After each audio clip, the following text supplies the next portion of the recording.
रात अंधेरा कुछ ज्यादा ही गाढ़ा था। ऐसा अंधेरा जो सिर्फ आंखों को नहीं, इंसान के मन को भी निगल ले। गांव के बाहर स्थित वो पुराना श्मशान, जहां दिन में भी कोई जाने से कतराता था, आज असामान्य रूप से जीवित लग रहा था। हवा में जलती हड्डियों की गंध थी और दूर कहीं से रोने जैसी आवाजें आ रही थीं, पर वहां कोई इंसान नहीं था। श्मशान के बीचों बीच एक वृत्त बना हुआ था। राख, सिंदूर, हड्डियों का चूर्ण और खून से खींची गई रेखाओं का। उस वृत्त के भीतर बैठा था काल भैरव उपाध्याय। तांत्रिक उसकी उम्र कोई नहीं जानता था। कुछ कहते थे वह 100 साल से भी ज्यादा जी चुका है। कुछ कहते थे कि उसने मृत्यु को भी साध लिया है। उसकी आंखें बंद थीं, लेकिन चेहरा शांत नहीं था। माथे पर पसीना नहीं, बल्कि खून की पतली धार बह रही थी, जैसे भीतर कुछ टूट रहा हो। उसके सामने 2 शक्तियां थीं। एक देवत्व जो पत्थर की मूर्ति में कैद था, पर जिसकी उपस्थिति से ही जमीन कांप रही थी, और दूसरी अतृप्त आत्मा, एक भयानक भूत जिसे लोहे की जंजीरों और मंत्रों से बांधकर हवा में लटकाया गया था। देवता की मूर्ति सामान्य नहीं थी। वह किसी मंदिर से चुराई गई मूर्ति नहीं थी, बल्कि स्वयं काल भैरव ने वर्षों की तपस्या के बाद उसे जगाया था। गांव वाले उसे भगवान मानते थे, रक्षक, न्याय देने वाला, रोग हरने वाला। पर आज वही भगवान बंधा हुआ था, और सामने जो भूत था वह कभी इंसान था। उसका नाम अब किसी को याद नहीं, पर उसकी चीखें आज भी उसी नाम को पुकारती थीं जिसे दुनिया ने भुला दिया। उसकी आंखें खाली गड्ढों जैसी थीं और मुंह से लगातार काला धुआं निकल रहा था। काल भैरव के होंठ हिल रहे थे। मंत्र इतने पुराने थे कि उन्हें सुनते ही हवा कांपने लगती थी। ये वेदों में नहीं थे, न तंत्र ग्रंथों में। ये मंत्र उसने उन आत्माओं से सीखे थे जो मरकर भी नहीं सोती। आज तुम दोनों मेरी इच्छा से बंधे रहोगे, उसने भारी आवाज में कहा। देवता की मूर्ति से दरारों जैसी आवाज आई, जैसे पत्थर भीतर से टूट रहा हो। भूत जोर से हंसा, ऐसी हंसी जो इंसान के कानों से सीधे आत्मा में उतर जाए। तू पागल है, तांत्रिक। भूत की आवाज कई आवाजों में गूंज रही थी। देवता और दानव को एक ही घेरे में बांधना मृत्यु को बुलाना है। काल भैरव ने आंखें खोल दी। उन आंखों में डर नहीं था, सिर्फ अहंकार था।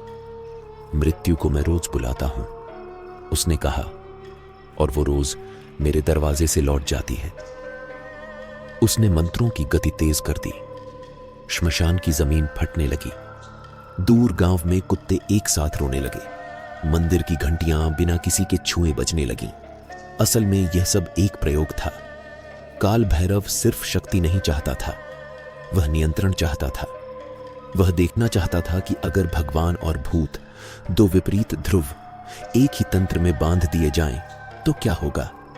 क्या इंसान उनसे ऊपर उठ सकता है? मूर्ति के भीतर से गहरी आवाज आई, तू धर्म का अपमान कर रहा है, काल भैरव। काल भैरव मुस्कुराया। धर्म?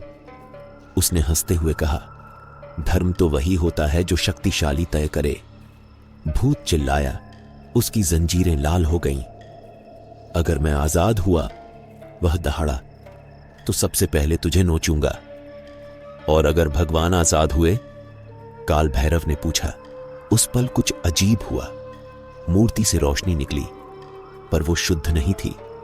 उसमें क्रोध था, पीड़ा थी, और एक ऐसा अंधकार जो किसी देवता में नहीं होना चाहिए।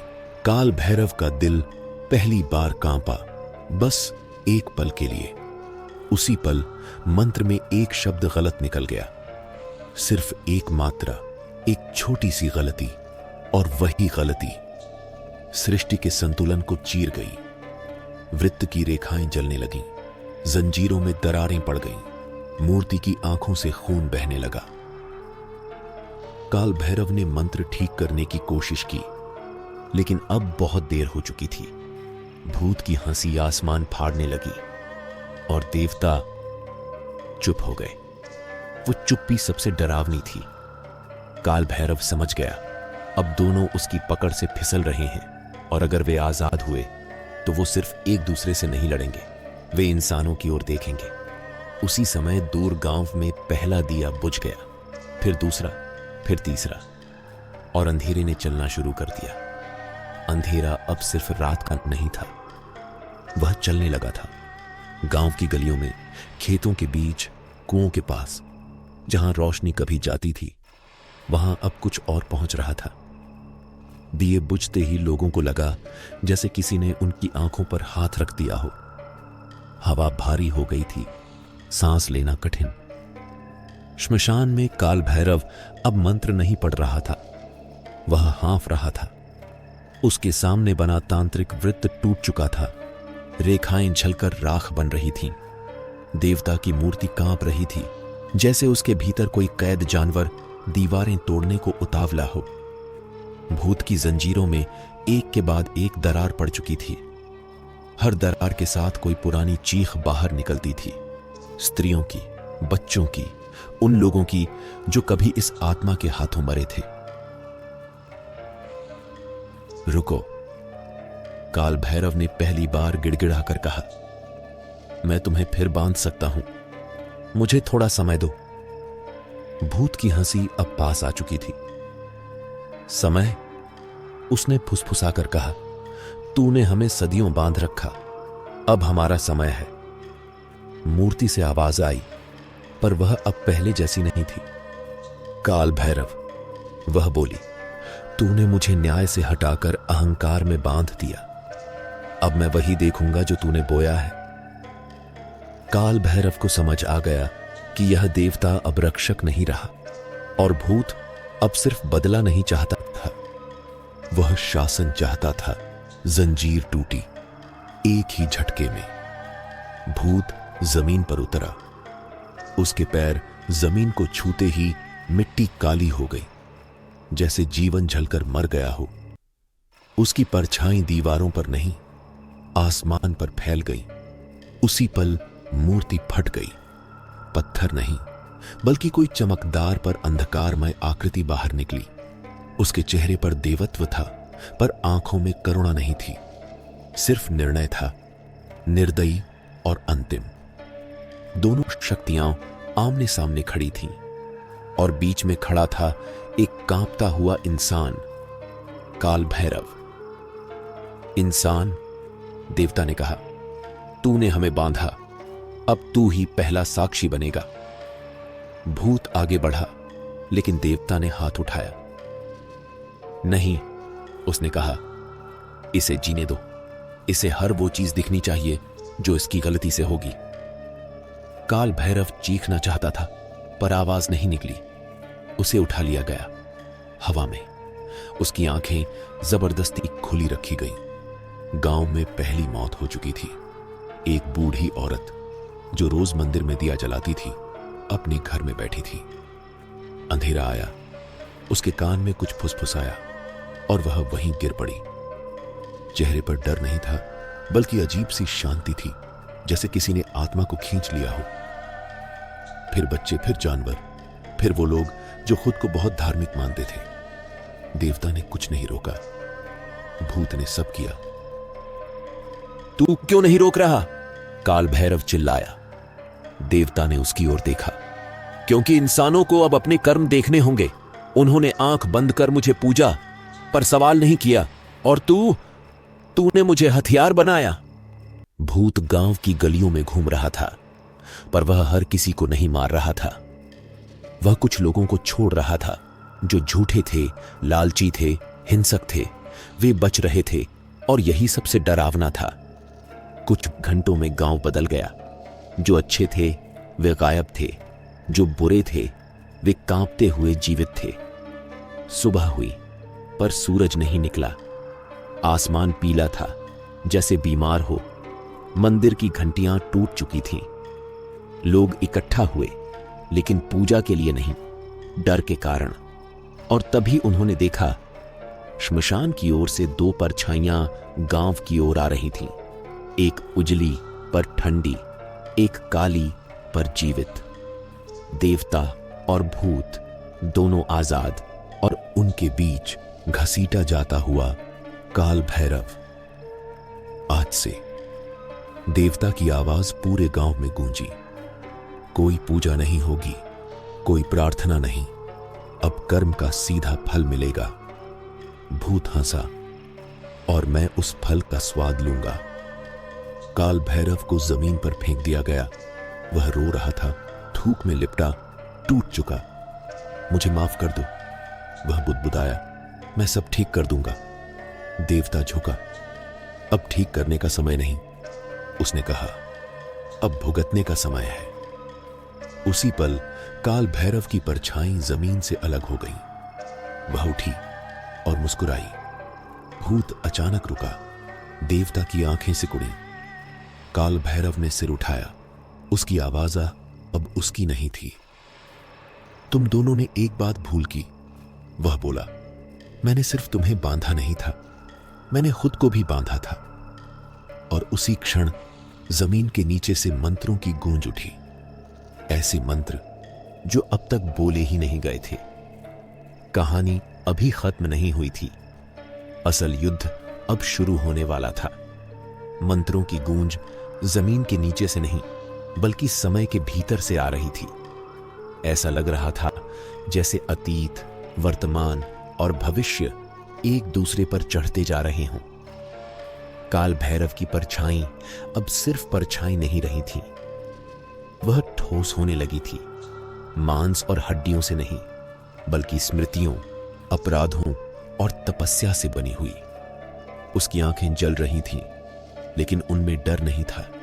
उनमें वही पुराना जुनून लौट आया था, नियंत्रण का। देवता एक कदम पीछे हटा। यह छोटा सा कदम था, लेकिन उसका अर्थ बहुत बड़ा था। भूत ने यह देखा और पहली बार उसकी हंसी रुक गई। यह संभव नहीं, देवता ने कहा। इंसान खुद को इस तरह नहीं बांध सकता।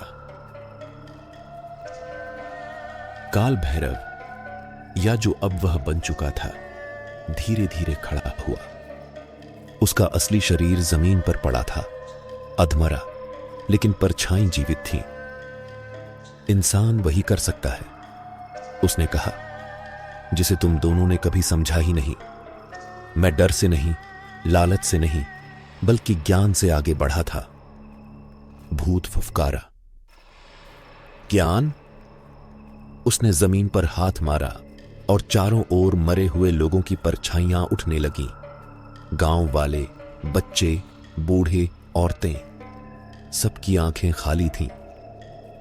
यह ज्ञान का परिणाम है, भूत गरजा। काल भैरव की परछाई मुस्कुराई। नहीं, यह अधूरा ज्ञान है। उसी पल हवा उल्टी चलने लगी। गांव के बचे हुए लोग अपने घरों में छिपे कांप रहे थे। कुछ लोग पूजा की टूटी हुई मूर्तियों को पकड़कर रो रहे थे। कुछ जमीन में सिर गड़ाए बैठे थे। किसी को समझ नहीं आ रहा था कि भगवान से डरें या भूत से। श्मशान के ऊपर आसमान फटने जैसा हुआ। बादल नीचे झुकाए। बिजली गिरी, लेकिन रोशनी नहीं हुई। सिर्फ अंधेरा और गाढ़ा हो गया। काल भैरव की परछाई ने हाथ उठाया। तुम दोनों को लगता है कि यह युद्ध तुम्हारा है, वह बोला, लेकिन यह युद्ध हमेशा से इंसानों के भीतर था। तुम तो सिर्फ बहाने हो। देवता की आवाज अब भारी हो चली थी। अगर तू इतना जानता है, उसने कहा, तो बता, तू क्या चाहता है? क्षण भर को सब शांत हो गया। भूत, देवता, मृत आत्माएं सब रुक गए। संतुलन, काल भैरव ने कहा। भूत जोर से हंसा। संतुलन? खून और न्याय के बीच कभी संतुलन नहीं होता। होता है, काल भैरव बोला, लेकिन उसकी कीमत बहुत बड़ी होती है। उसने जमीन पर गिरे अपने असली शरीर की ओर देखा। शरीर कांप रहा था, सांसें उखड़ रही थीं। कीमत मैं दूंगा। देवता समझ गया। तू खुद को बलि देना चाहता है? नहीं, काल भैरव ने कहा, मैं खुद को बांधना चाहता हूं, हमेशा के लिए। भूत पीछे हटा। अगर तू ऐसा करेगा, वह फुसफुसाया, तो हम दोनों। हां, काल भैरव ने बात काटी, तुम दोनों भी। मंत्र फिर गूंजने लगे, लेकिन अब वे आक्रामक नहीं थे, वे शोक से भरे थे। हर शब्द के साथ काल भैरव की परछाई कमजोर होती जा रही थी, लेकिन देवता और भूत के चारों ओर नई रेखाएं बन रही थीं। इस बार खून की नहीं, बल्कि स्मृति की। गांव वालों को अपने दिमाग में दृश्य दिखने लगे, उनके पाप, उनकी चुप्पी, उनकी अंधी श्रद्धा और उनकी क्रूरता। लोग चीखने लगे, कुछ बेहोश हो गए, कुछ रोते हुए जमीन पर गिर पड़े। देवता की आंखों में पहली बार कुछ बदला। वहां करुणा नहीं थी, वहां समझ थी। शायद, उसने धीमे से कहा, इंसान को पूरी तरह दोष देना भी अधूरा सच है। भूत चीखा, मत भूल कि इन्हीं इंसानों ने मुझे बनाया। काल भैरव की परछाई अब धुंधली हो रही थी। और तुम्हें भी, उसने देवता की ओर देखते हुए कहा, तुम वही हो जो इंसान तुम्हें बनाता है, पूजनीय या क्रूर। अंतिम मंत्र बोला गया, जमीन बंद हो गई। आसमान धीरे धीरे ऊंचा उठने लगा। देवता और भूत दोनों एक साथ खिंचते चले गए, जैसे किसी अदृश्य कारागार में। उनकी आवाजें टकराईं, घुलीं और फिर खामोशी में बदल गईं। काल भैरव का असली शरीर आखिरी सांस ले रहा था। उसकी आंखें खुलीं। उसने गांव की ओर देखा, टूटा हुआ, डरा हुआ, लेकिन जीवित। उसके होंठ हिले। अब कोई भगवान नहीं, कोई भूत नहीं, सिर्फ इंसान और उसका कर्म। और सांस रुक गई। सूरज निकला, कमजोर, पीला, लेकिन असली। गांव बच गया, लेकिन पहले जैसा कभी नहीं रहा। क्योंकि अब जब लोग अंधेरे में देखते थे, तो उन्हें कोई देवता या भूत नहीं दिखता था, उन्हें खुद का चेहरा दिखता था। और वही सबसे बड़ा डर था। सूरज निकल तो आया था, लेकिन उसकी रोशनी में गर्मी नहीं थी। गांव के लोग बाहर निकले, पर जैसे किसी अजनबी जमीन पर कदम रख रहे हों। घर वही थे, गलियां वही, लेकिन हवा में अब भी कुछ अटका हुआ था। एक ऐसा मौन जो शोर से ज्यादा डरावना होता है। काल भैरव का शरीर श्मशान में पड़ा रहा।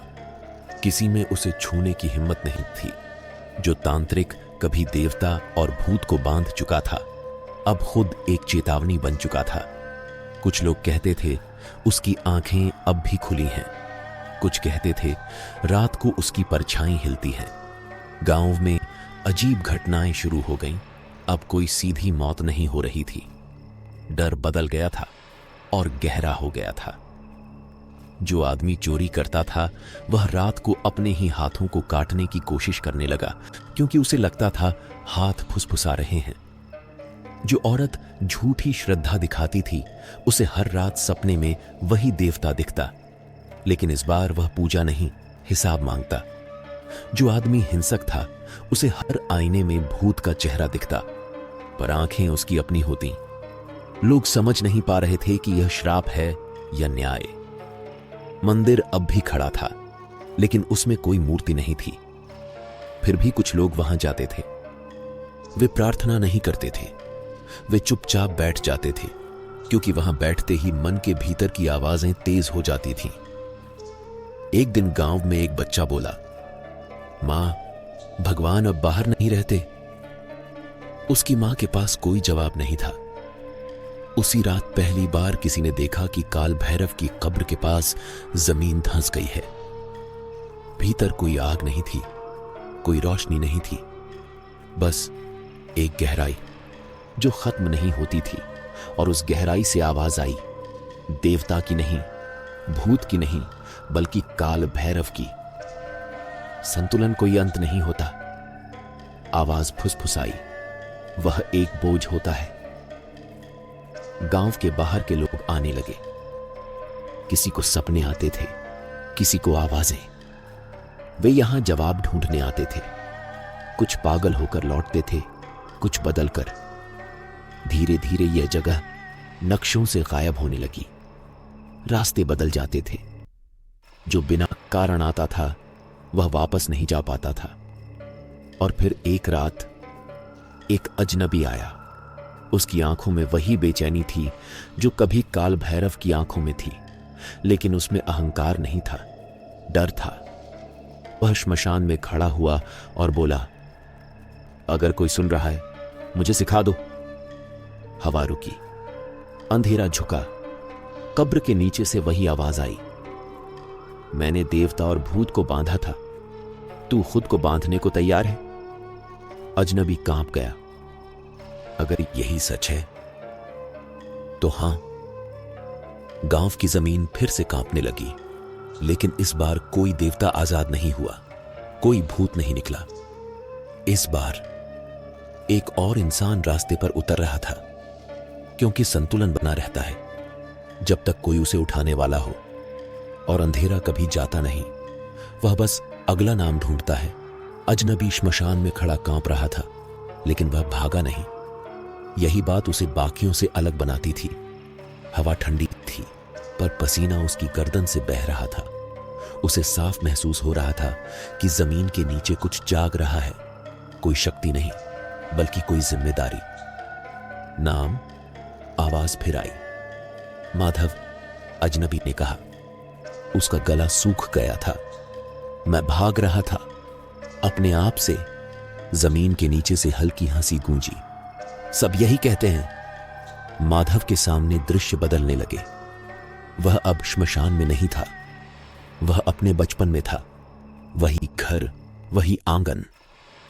उसने खुद को देखा जब उसने सच जानते हुए भी झूठ बोला था। फिर वह दृश्य बदला। उसने किसी की मदद नहीं की थी, क्योंकि उसे नुकसान हो सकता था। फिर एक और दृश्य। उसने डर के कारण चुप्पी चुनी थी। हर दृश्य के साथ उसका सीना भारी होता गया। यह सजा है? माधव ने पूछा। नहीं, आवाज बोली, यह तैयारी है। जमीन फटने की बजाय खुली। कोई धमाका नहीं हुआ। माधव को नीचे खींचा नहीं गया, बल्कि उसे ऐसा लगा जैसे वह भीतर उतर रहा है, अपने ही मन की गहराई में। वहां न अंधेरा था न रोशनी, बस एक आकृति थी, स्पष्ट नहीं, धुंधली, लेकिन परिचित। काल भैरव, माधव फुसफुसाया। नाम मायने नहीं रखता, आकृति बोली। मैं अब व्यक्ति नहीं हूं, मैं वह बोझ हूं जिसे कोई उठाता है। माधव के हाथ कांपने लगे।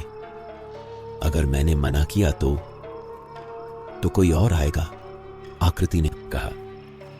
हमेशा कोई ना कोई आता है। सवाल यह नहीं कि कोई आएगा या नहीं, सवाल यह है कि वह तैयार होगा या नहीं।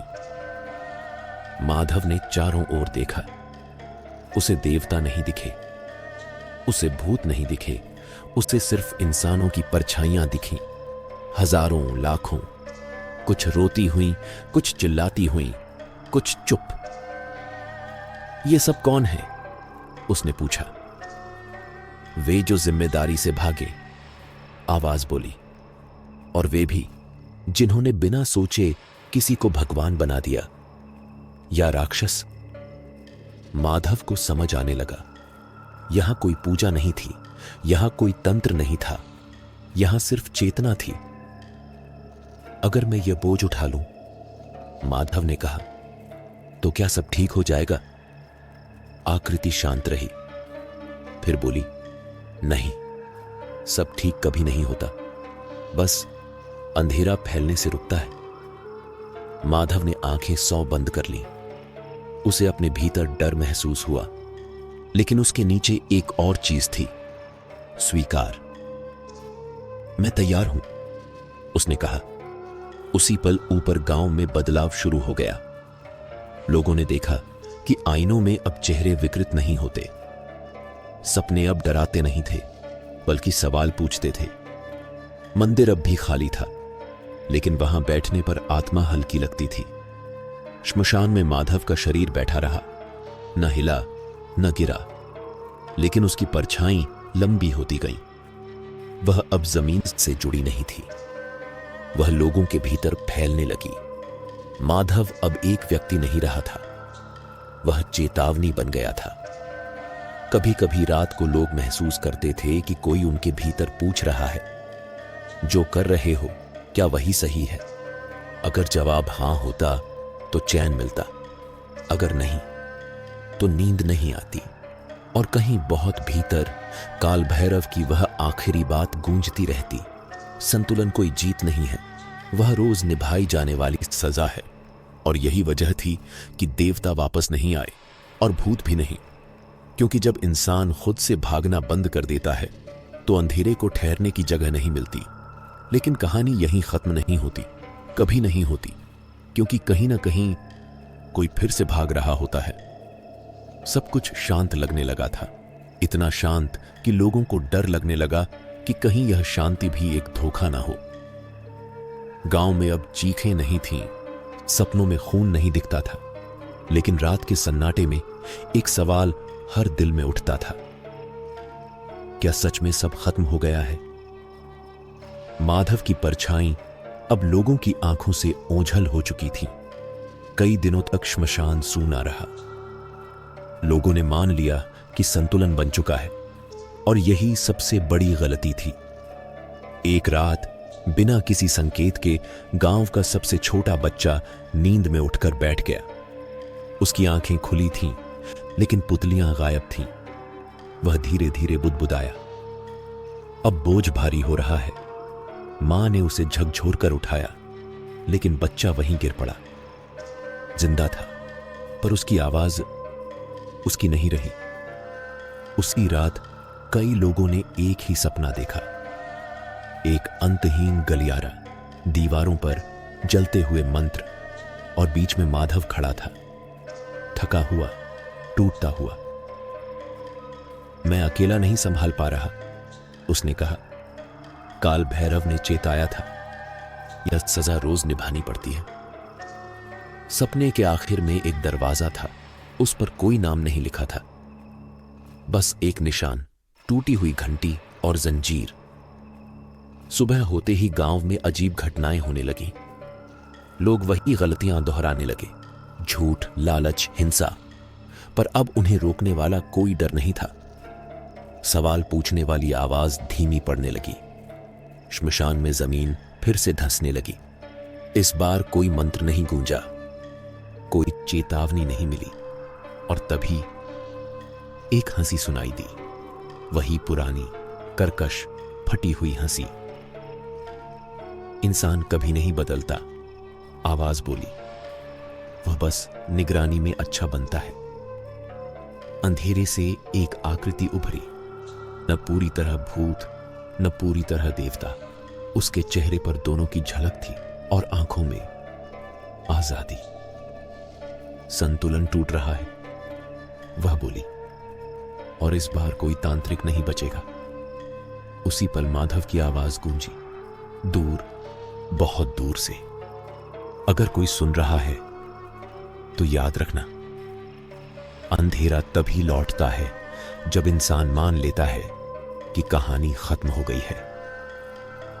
गांव की आखिरी दिया अपने आप बुझ गया। मंदिर की टूटी घंटी एक बार फिर बजी, और अंधेरे ने फिर से सांस ली, क्योंकि भगवान और भूत को बांधा जा सकता है, लेकिन इंसान के भीतर के अंधेरे को नहीं। कहानी खत्म नहीं हुई, वह बस अगली गलती का इंतजार कर रही है। अगर कभी आपको लगे कि कोई आपको चुपचाप देख रहा है, या कोई सवाल आपके भीतर गूंज रहा है, तो समझ लेना, संतुलन फिर डगमगा रहा है।